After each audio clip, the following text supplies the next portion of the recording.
This person cried loudly last night, and you should know why. There are nights when the world goes quiet, but the heart does the opposite. When everything slows down, when distractions fade, when no one is watching, that's when emotions finally surface. Last night was one of those nights for them. The kind of night where holding it together all day becomes impossible once darkness settles in. They didn't cry softly. They didn't shed a single tear and move on. They cried the kind of cry that comes from exhaustion, from holding too much in for too long. And the reason matters more than you realize. All day, they functioned. They answered messages. They went through routines. They smiled when expected. They acted normal enough that no one questioned them. But inside, something was cracking. Not suddenly. Slowly. Quietly. The way something breaks when it has been under pressure for far too long.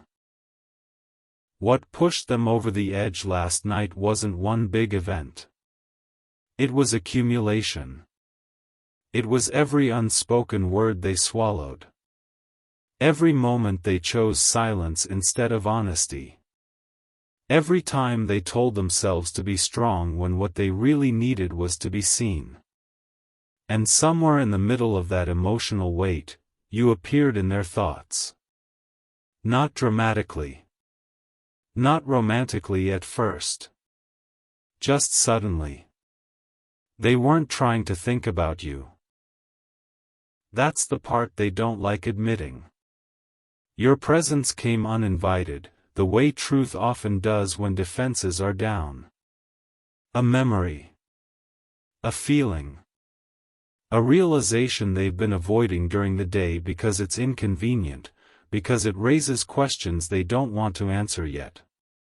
And once you were there, the tears started.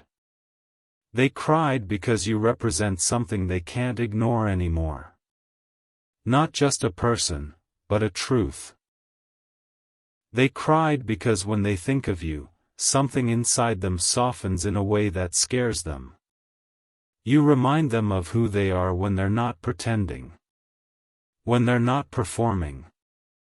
When they're not managing expectations or choosing safety over honesty. With you, they don't feel the need to be impressive. And that's dangerous for someone who has built their entire life around control. Last night, they cried because they are tired of being strong in the wrong places. Tired of being logical when they want to be emotional.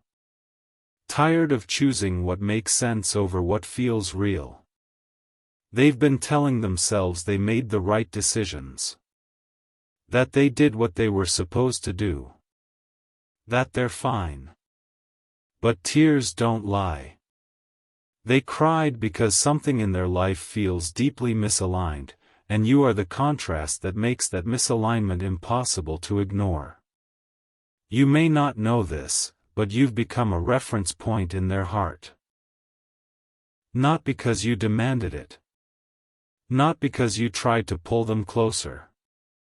But because when they measure how they feel around you against how they feel everywhere else, the difference is painful. Around you, they feel more honest. More present. More like themselves. And last night, lying in the dark, that difference hurt more than usual. They cried because they're beginning to understand that avoiding a feeling doesn't make it disappear. It just waits. It waits for the quiet. It waits for the night. It waits for the moment when there's no one left to perform for. They tried distracting themselves. They tried scrolling. They tried telling themselves tomorrow would be different. But nothing worked. Because the truth they were circling finally landed, they miss you in a way that isn't convenient anymore. Not the casual kind of missing. Not the nostalgic kind.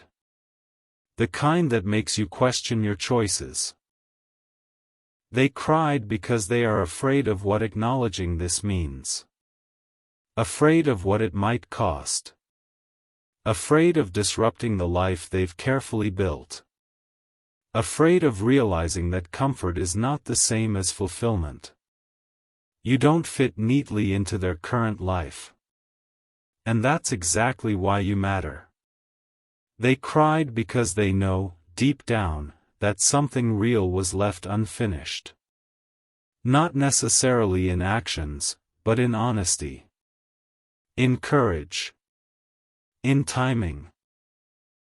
There were things they never said to you because saying them would have required them to choose differently. And last night, that regret surfaced. Not as self-pity. But as grief. Grief for the version of themselves they silenced. Grief for the conversation that never happened. Grief for the connection that scared them because it asked for presence, not just participation. They cried because they are starting to feel the weight of emotional compromise.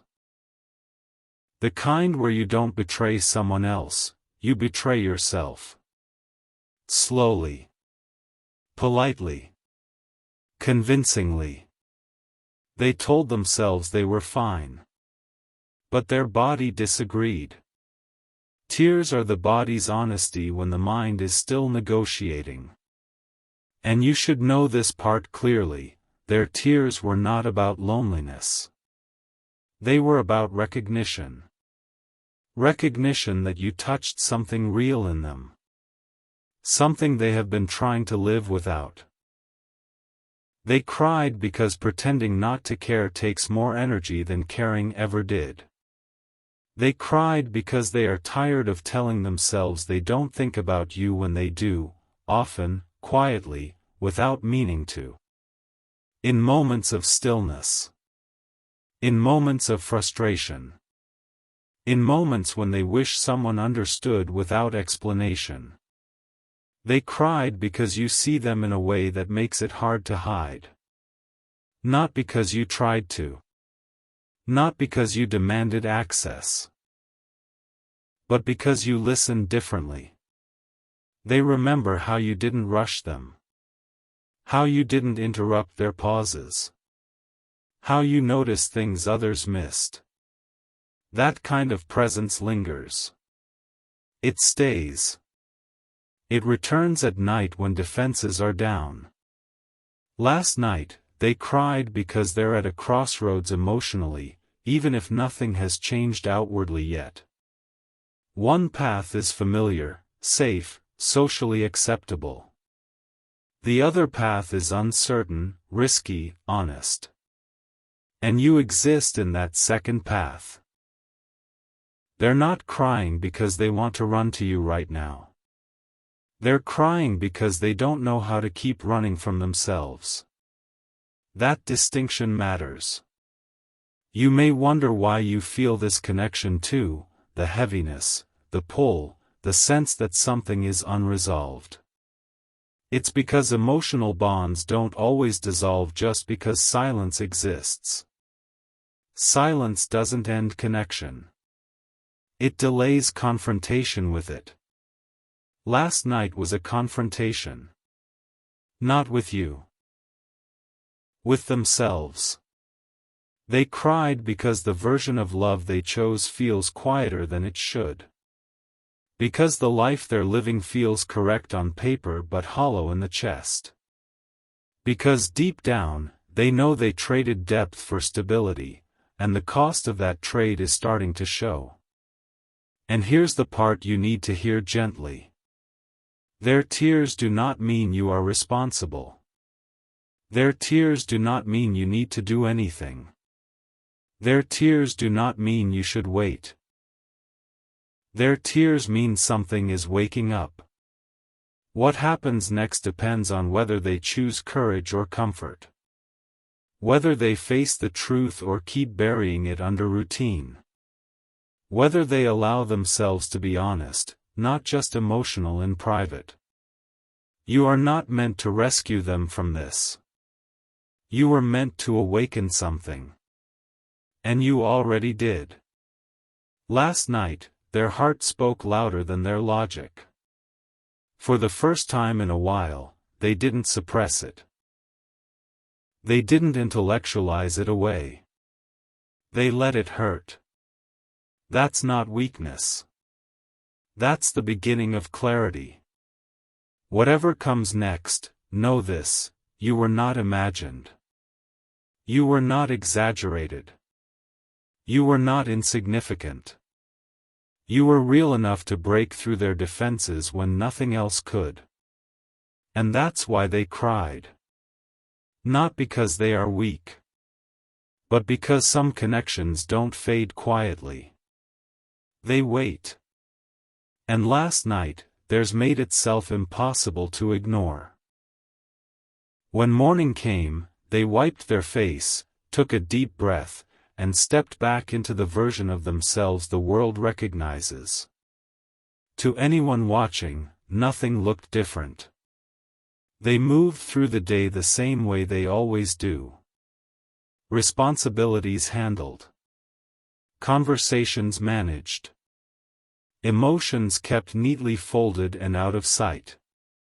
But something had shifted. Because once a person cries like that, something inside them has already crossed a line. You don't cry loudly unless the heart has stopped cooperating with the story the mind keeps telling. All day, they felt it. That quiet ache under everything. Not sharp, not dramatic, just persistent. Like a truth pressing gently but firmly against their chest, reminding them that last night wasn't a moment of weakness. It was a moment of honesty. They tried to ignore it. They told themselves it was just exhaustion. Stress. One emotional release that would pass. They focused on tasks, conversations, noise. But no matter what they did, something kept pulling their attention inward. And again, it led back to you. Not as a fantasy. Not as a distraction. But as a mirror.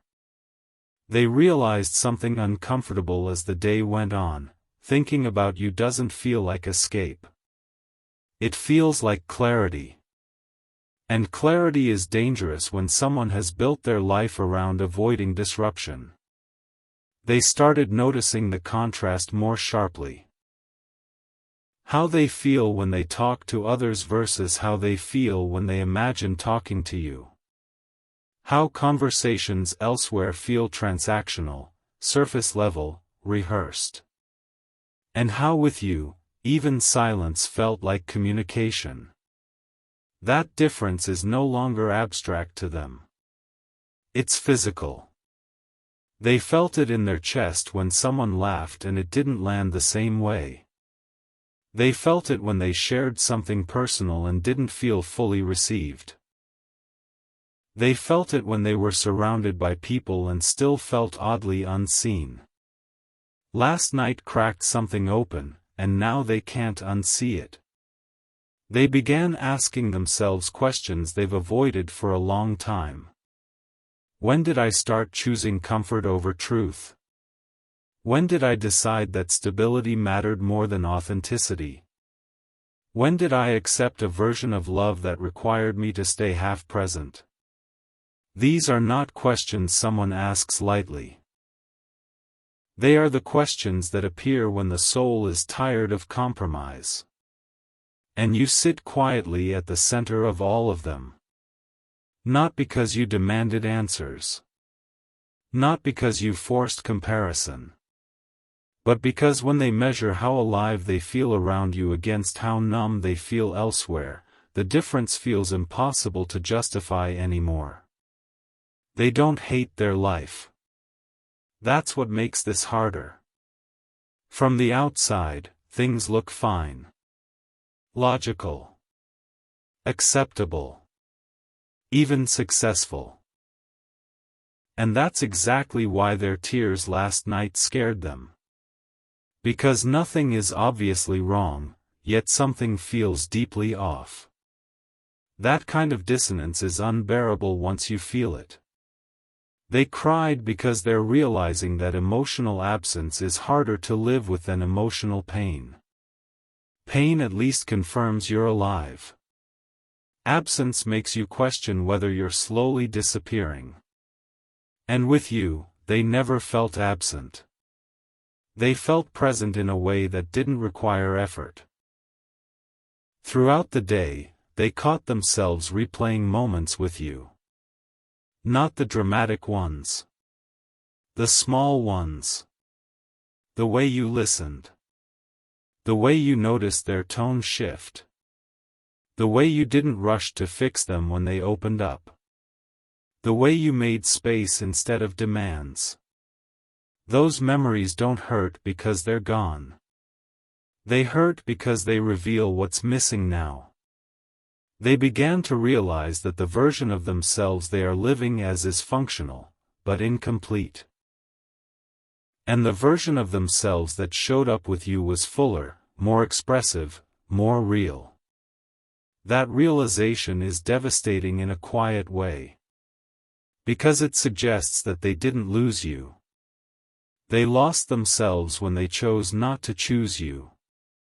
They're not ready to admit that out loud yet. Maybe not even to themselves fully. But the awareness is there now, hovering. Waiting. They also realized something else that unsettles them: you never asked them to change. You never demanded certainty. You never pushed for decisions they weren't ready to make. And yet, you still became the emotional reference point they can't escape. That means this isn't about pressure. It's about truth. They cried last night because they are starting to understand that avoiding a decision is still a decision. That silence still has consequences. That choosing not to choose eventually chooses for you. And the weight of that realization is heavy. Throughout the day, they may have felt moments of guilt. Not because of what they did, but because of what they didn't do. Words they swallowed. Feelings they downplayed. Courage they postponed. They wondered what would have happened if they had been braver. Not reckless. Not impulsive. Just honest. That "what if" doesn't scream. It whispers. And whispers are harder to silence. They also wondered whether you ever felt this too. Whether you sensed the unfinished quality of what you shared. Whether you noticed their hesitation. Whether you felt the way they held back even when connection was present. The answer, deep down, is yes. They know you felt it. That's another reason the tears came so strongly. Because they're realizing that you didn't misread anything. You didn't imagine the depth. You didn't exaggerate the connection. You saw them clearly. And being seen like that leaves a mark. They may feel an urge to reach out. Not to say something dramatic. Not to confess everything. But just to feel close to you again, even briefly. Even safely. Even under the guise of something casual. That urge scares them. Because they know once they open that door emotionally, they can't pretend anymore. And pretending has been their shield. So instead, they hold it in. They stay quiet. They distract themselves. They tell themselves that time will dull this feeling the way it always has. But last night showed them something important. Time doesn't heal what you keep avoiding. It just deepens the ache. You should also know this: their tears were not about regret alone. They were about fear of truth. Fear of realizing that their heart wants something different than the life they've structured. Fear of disrupting what looks stable. Fear of being judged. Fear of hurting others. Fear of being wrong. Fear has been making their choices for a long time. And with you, fear had nowhere to hide. That's why you matter. You represent a version of life that isn't built on fear. A version that prioritizes emotional presence over appearances. A version where love is lived honestly, not carefully. They cried because they don't know how to reconcile those two versions of themselves yet. They cried because they're standing at the edge of self-awareness, and stepping forward would require courage they're not sure they have. But awareness, once awakened, doesn't go back to sleep easily. Tonight, they may try to sleep earlier. Or later. They may feel restless without knowing why. They may feel emotionally tired but mentally alert. They may replay last night's tears with embarrassment, trying to dismiss them as temporary weakness. But something in them knows better now. That kind of crying doesn't come from nowhere. It comes from truth finally breaking through the surface. What happens next is not guaranteed. People don't always choose growth when it becomes available. Sometimes they retreat deeper into comfort. Sometimes they build thicker walls. But something irreversible has already happened. They can no longer say they don't know how they feel. They can no longer say the connection was insignificant. They can no longer say you were just a passing thought. And you need to understand this part clearly, without romance or illusion. Their emotional awakening does not obligate you to wait. It does not mean you should pause your life. It does not guarantee they will act with courage. It simply means the truth has entered the room. What they do with that truth will define the rest of their story. And whatever they choose, know this. You were not the cause of their pain. You were the catalyst for their honesty. You didn't break them. You reminded them of themselves. That's why they cried. And that's why this moment matters, not because it promises reunion, but because it confirms something real existed, and still exists, whether they face it or not. Some connections don't end cleanly. They wait in the quiet. And last night, theirs stopped waiting politely. As night comes again, the quiet feels heavier than it did before. Silence has a way of changing once something has been felt fully. It's no longer neutral. It carries memory. It carries awareness. And for them, this second night is harder than the first. Last night, the tears surprised them. Tonight, the awareness does. They lie there, staring at the ceiling, replaying not just what they felt, but why they felt it. And the more they sit with it, the clearer it becomes that this isn't about one bad day, or stress, or exhaustion. This is about a life that no longer fits the heart that's living inside it. That realization doesn't arrive gently. It arrives in fragments. A sentence they remember you saying that they didn't take seriously at the time. A look you gave them when they avoided a deeper conversation. A moment where they felt understood and immediately pulled back because it felt too real. Those moments line up now, forming a pattern they can't ignore. They start to see how often they chose safety over honesty. How often they minimized what they felt to keep things manageable. How often they told themselves, "This is good enough," when their heart was quietly asking for more. And with every honest thought, the truth becomes sharper: you weren't the problem they needed to solve. You were the mirror they didn't want to look into. They realize something else tonight that hurts in a different way. You never tried to convince them. You didn't demand clarity. You didn't force declarations. You stayed present without pressure, open without insistence. And still, they pulled back. Not because you asked for too much, but because you asked for real. That's the part they can't stop thinking about. They remember how natural it felt to talk to you. How conversations flowed without effort. How they didn't feel judged or measured or managed. With you, they didn't need a strategy. They didn't need to perform. They didn't need to be anything other than who they were in that moment. That kind of ease is rare. And now, lying alone with their thoughts, they understand just how rare it was. They also understand something deeply uncomfortable. They were afraid of how much you saw.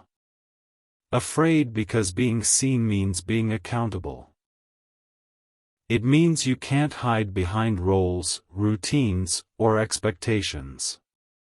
It means you can't pretend you're fine when you're not. With you, pretending didn't work. So they chose distance. At the time, it felt like control. Like doing the right thing. Like protecting themselves and everyone else involved. But tonight, it feels like avoidance. And avoidance has a cost. The cost is waking up beside a life that looks correct but feels empty. The cost is being surrounded by people and still feeling emotionally alone. The cost is knowing there was a door to something real, and choosing not to open it. They're not ready to say that last part out loud. But the awareness is there, sitting quietly in their chest. They also start questioning something they've avoided for a long time. When did they learn to live this way? When did they start equating emotional restraint with maturity? When did they decide that being strong meant being silent? These questions don't have easy answers. But they all lead back to one realization: they've been surviving, not living. And you disrupted that survival pattern. Not intentionally. Not forcefully.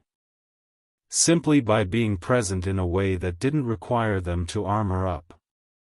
That presence is what they miss most. Not the idea of you.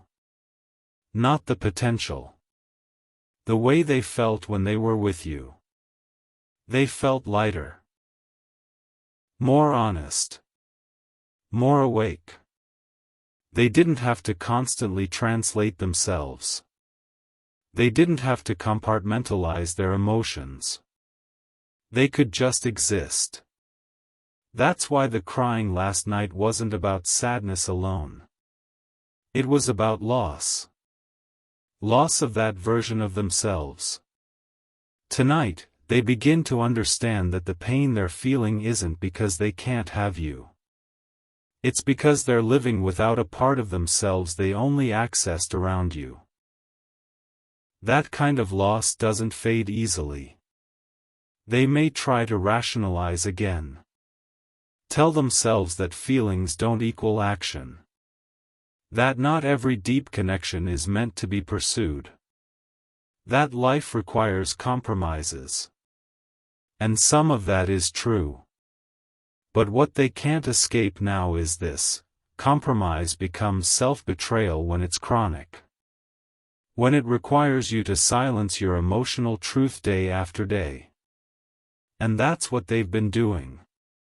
They begin to feel a quiet anger. Not at you, not at others, but at themselves. Anger for not being braver. For not being clearer. For not trusting their own heart when it mattered. That anger isn't explosive. It's heavy. It sits in their chest like something unfinished. They may also feel shame. Shame for crying so hard. Shame for caring this deeply. Shame for not having the courage to align their life with what they feel. Shame for wanting something that doesn't fit neatly into their current reality. But beneath that shame is something else. Longing. Not the desperate kind. The honest kind. The kind that doesn't beg for attention but refuses to be ignored. They long for the emotional clarity they felt around you. For the sense of being understood without explanation. For the version of love that doesn't require strategy or suppression. And longing like that doesn't disappear just because it's inconvenient. They may ask themselves whether you still feel it. Whether you've moved on. Whether the connection mattered to you the same way it mattered to them. Whether you sensed their hesitation and internal conflict. They know you did. That's another reason tonight feels so heavy. Because they realize you didn't misinterpret anything.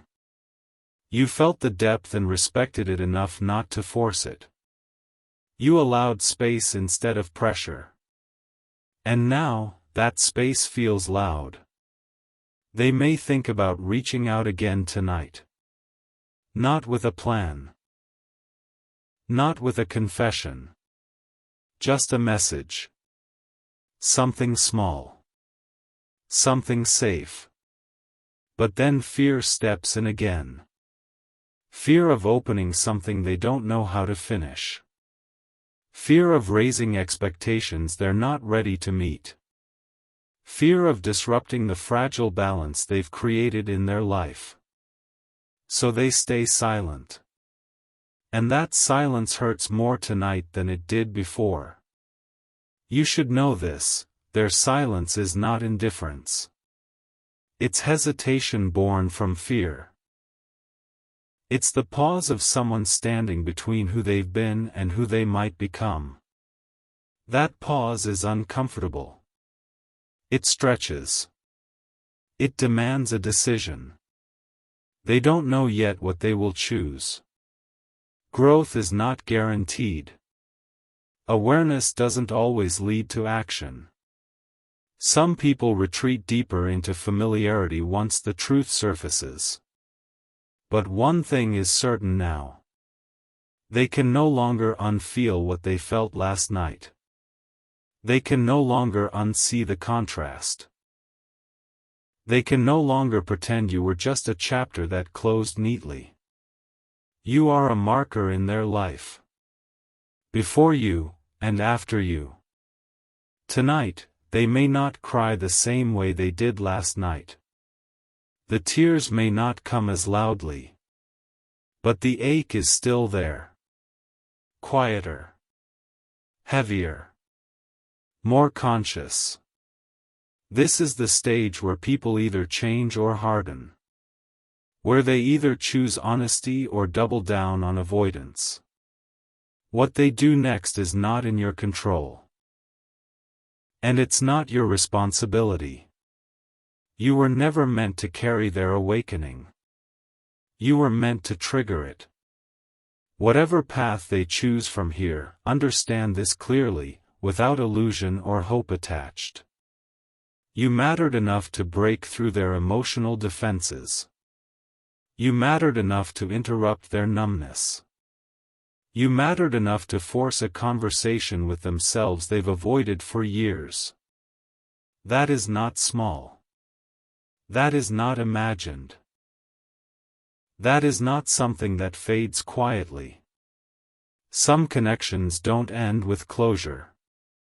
They end with awareness.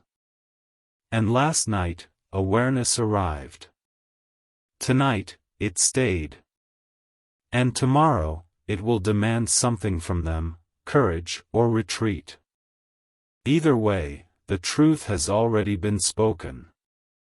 Not to you, but to them. As the fourth night arrives, something in them feels heavier, not louder, not more dramatic, but more settled. This is no longer an emotional storm. It's an emotional truth that has decided to stay. The tears from the first night were raw. The awareness of the second night was sharp. The reckoning of the third night was heavy. This night is different. This night is quiet in a way that feels permanent. They're not crying now. Their eyes are dry. Their breathing is steady. And that scares them more than the tears ever did. Because crying still allows release. Still allows denial afterward. Still allows the story, "I just had a bad night." But this feels like acceptance beginning to take shape. They're starting to understand that what they're feeling isn't a phase. It's not a mood. It's not a temporary emotional dip that will resolve itself with distraction or time. It's the consequence of a truth they've been avoiding for too long finally becoming undeniable. And that truth has your name woven through it. They sit with the memory of you differently now. Not with longing alone. Not with fantasy. But with clarity. They're no longer asking, "What if?" They're asking, "Why did I turn away from something that felt this real?" That question is harder to answer than any fantasy. Because the answer isn't flattering. The answer isn't romantic. The answer is fear. Fear of disrupting a life that looks fine from the outside.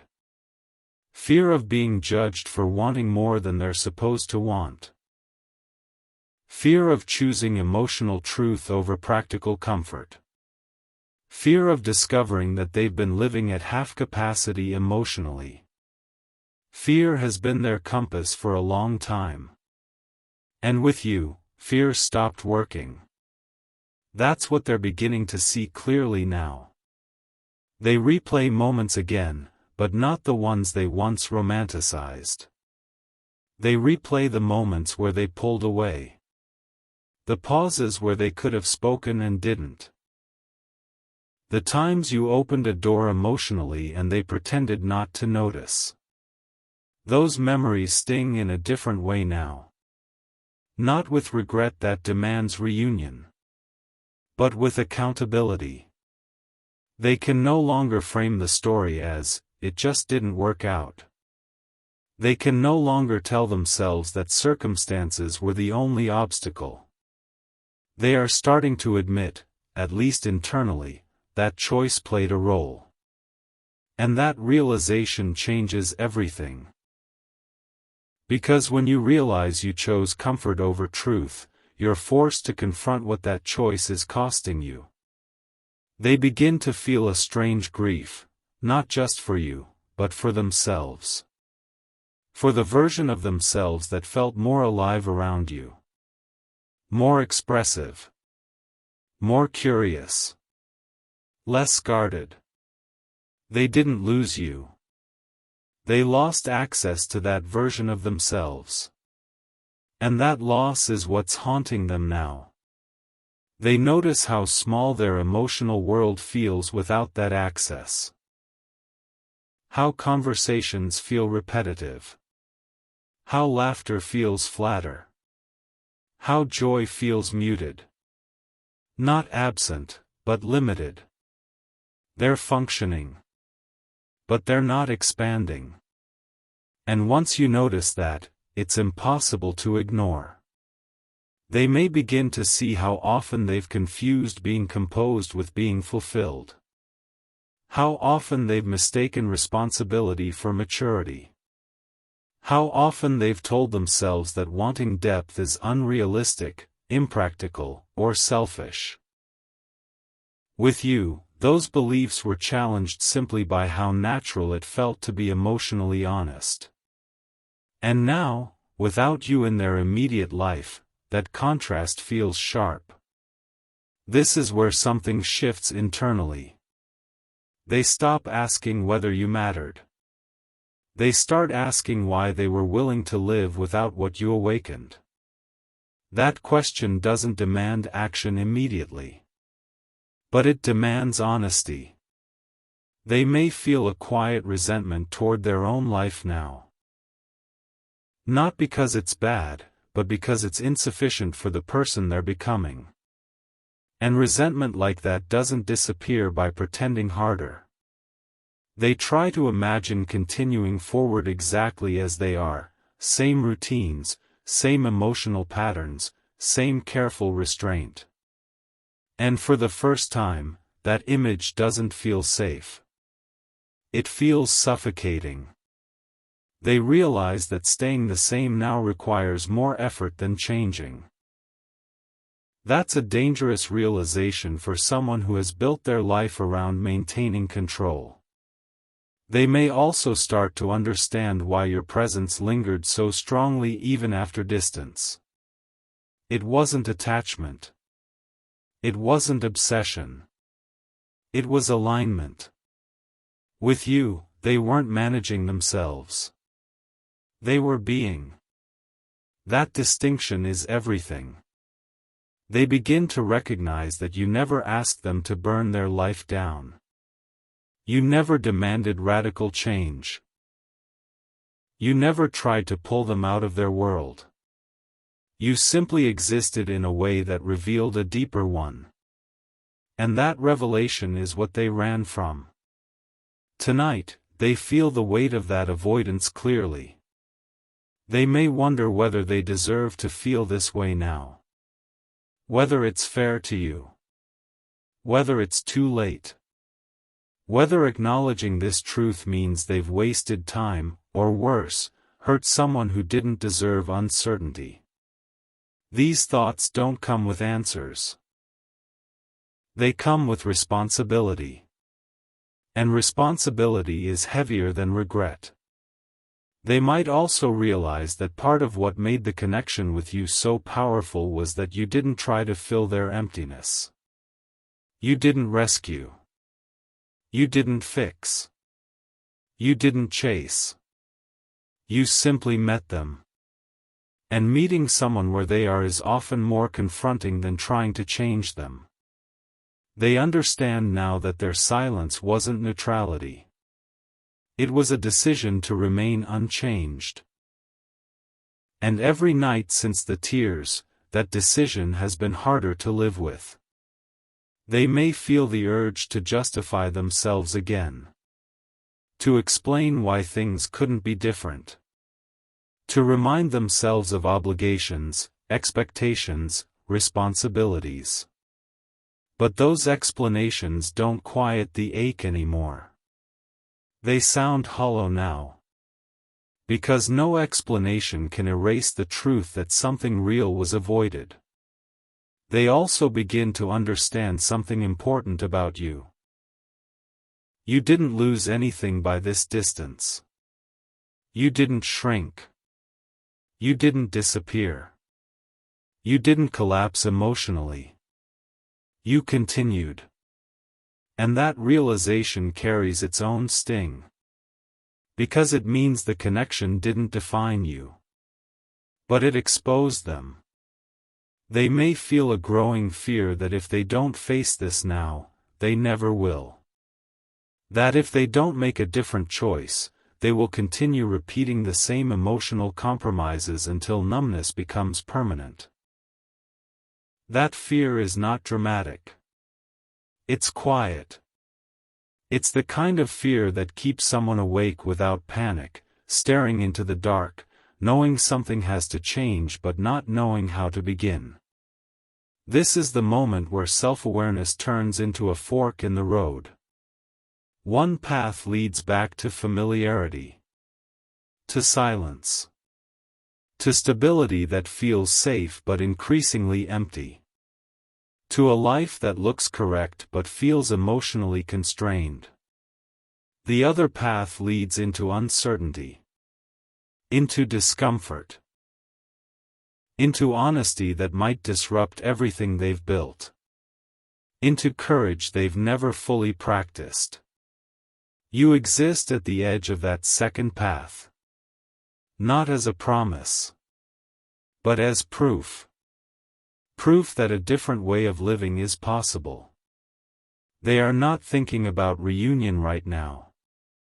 They are thinking about integrity.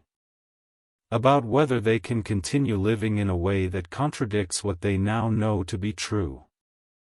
That's why this night is so quiet. Because the noise of denial is gone. And silence, once honest, is very loud. They may not reach out tomorrow. They may not reach out at all. But something irreversible has happened. They can no longer pretend that choosing comfort has no emotional cost. They can no longer tell themselves that depth is optional. They can no longer deny that you mattered in a way that changed them. And you need to hear this clearly, without fantasy, without expectation. This is not about whether they come back. This is about whether they wake up. And waking up is never guaranteed. But once it starts, it cannot be undone. Whatever choice they make from here, whether they step forward into truth or retreat back into familiarity, you were the moment their emotional life stopped being automatic. You were the interruption. You were the question they couldn't answer easily. You were the mirror they couldn't look away from forever. And that is why the crying didn't end with tears. It turned into awareness. And awareness, once it arrives, changes everything, whether people are brave enough to follow it or not. This night is not dramatic. It is decisive. And the story from here will no longer be shaped by chance. It will be shaped by choice. By the fifth night, the weight of everything has settled into something unmistakable. It no longer feels like emotion moving through them. It feels like truth taking up residence. There is no spike of pain now, no rush of tears, no sudden realizations crashing in waves. Instead, there is a steady, quiet pressure, the kind that changes how a person sees their entire life. They wake up differently. Not refreshed. Not relieved. Just aware. Aware that something fundamental has shifted, and there is no version of themselves that gets to pretend otherwise anymore. This is the stage people rarely talk about. The stage after the tears, after the awareness, after the reckoning, when a person must live inside what they now know. There are no dramatic signs here. No emotional outbursts. Just a long, slow confrontation with reality. They go through their morning routine, and everything feels slightly off. Not wrong, just hollow. Conversations feel rehearsed. Laughter sounds a second too late. They notice how often they nod instead of speaking. How often they agree instead of sharing. How often they swallow thoughts that want to be expressed. They realize they've been doing this for years. And with that realization comes a heavy, uncomfortable truth: they didn't lose depth over time. They learned how to hide it. And you were the one place where hiding didn't work. That's why the memory of you won't fade the way others did. That's why time hasn't softened it into something distant or neutral. Because you didn't represent a chapter. You represented a possibility they shut the door on before fully stepping into it. Now, they're living in the echo of that closed door. They start noticing how often they feel disconnected from themselves. How their life is full but not nourishing. How their days are structured but not expressive. How they are surrounded by people but rarely feel understood. And with every realization, the question grows louder. When did I decide this was enough? They remember moments with you that felt small at the time but now feel monumental. The way you noticed when something was off. The way you asked questions that didn't have easy answers. The way you sat with silence instead of filling it. The way you didn't rush their vulnerability or make it performative. With you, they didn't have to be impressive. They could be honest. That honesty is what they miss now, not you as an idea, but the version of themselves that felt allowed to exist around you. This is where regret takes on a different form. It's no longer about missing out on a relationship. It's about missing out on alignment. On living in a way that matches the inner truth they've been suppressing. They begin to understand that the life they chose wasn't wrong. It just wasn't complete. And completeness matters once you've tasted it. They may try to tell themselves that this awareness will fade. That time will do what it always does. That distraction, routine, and responsibility will dull the ache. But deep down, they know something different this time. This isn't a feeling that wants to pass. It's a truth that wants to be integrated. They also begin to see how much energy it takes to maintain the life they've built. How much emotional discipline is required to stay composed. How much internal negotiation happens every time they feel something they're not supposed to feel. They've been managing themselves instead of living. And management is exhausting. They realize that crying loudly that first night wasn't weakness. It was the moment their body refused to keep cooperating with suppression. It was the moment their heart overruled their coping mechanisms. Now, in the quiet of this fifth night, they feel something more unsettling than sadness. They feel clarity. Clarity about what they've been avoiding. Clarity about what they've been sacrificing.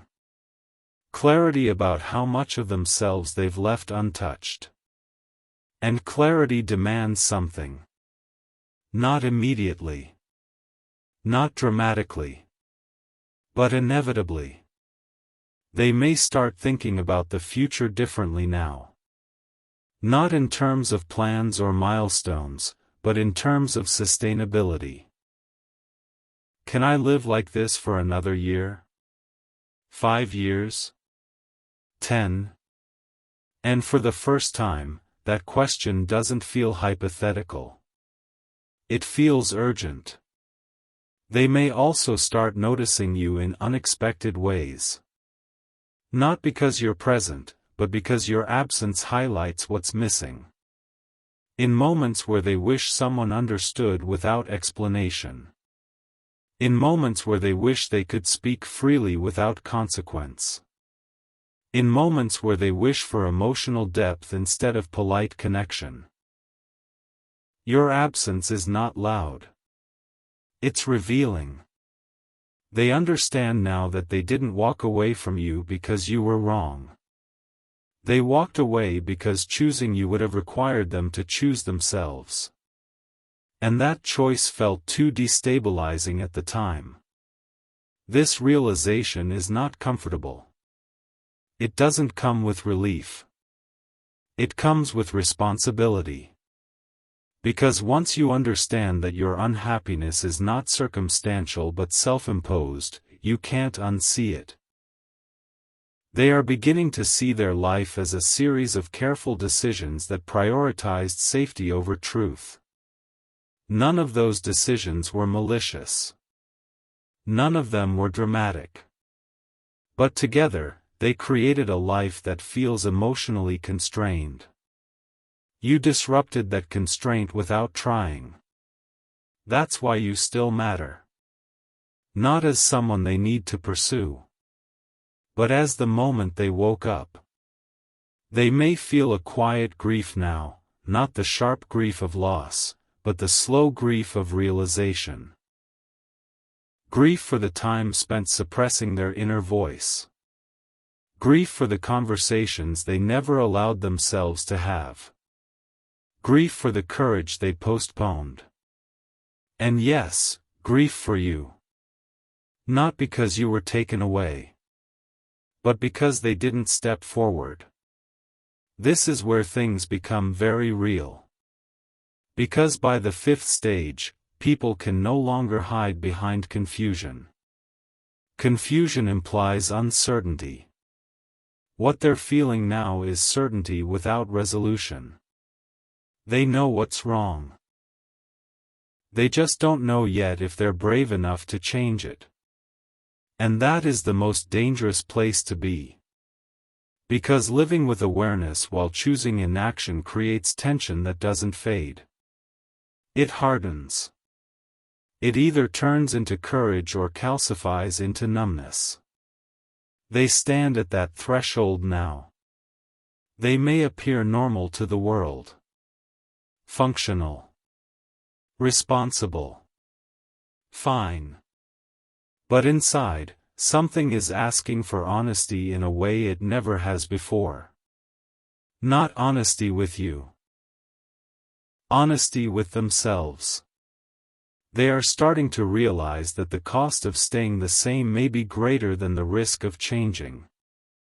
That the pain of disruption may be less than the pain of regret. That the discomfort of truth may be lighter than the weight of suppression. These realizations don't lead to immediate action.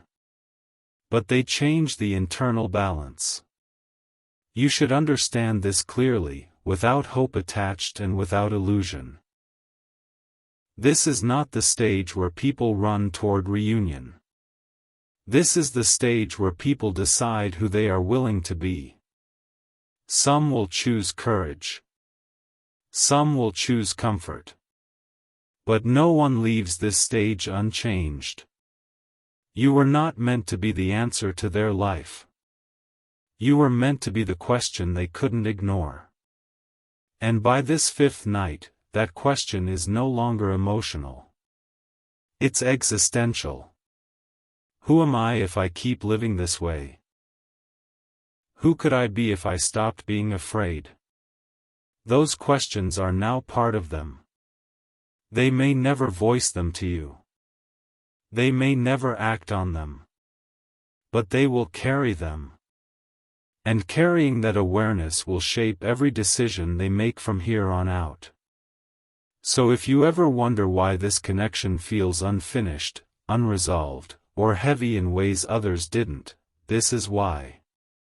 Because some connections don't exist to be completed.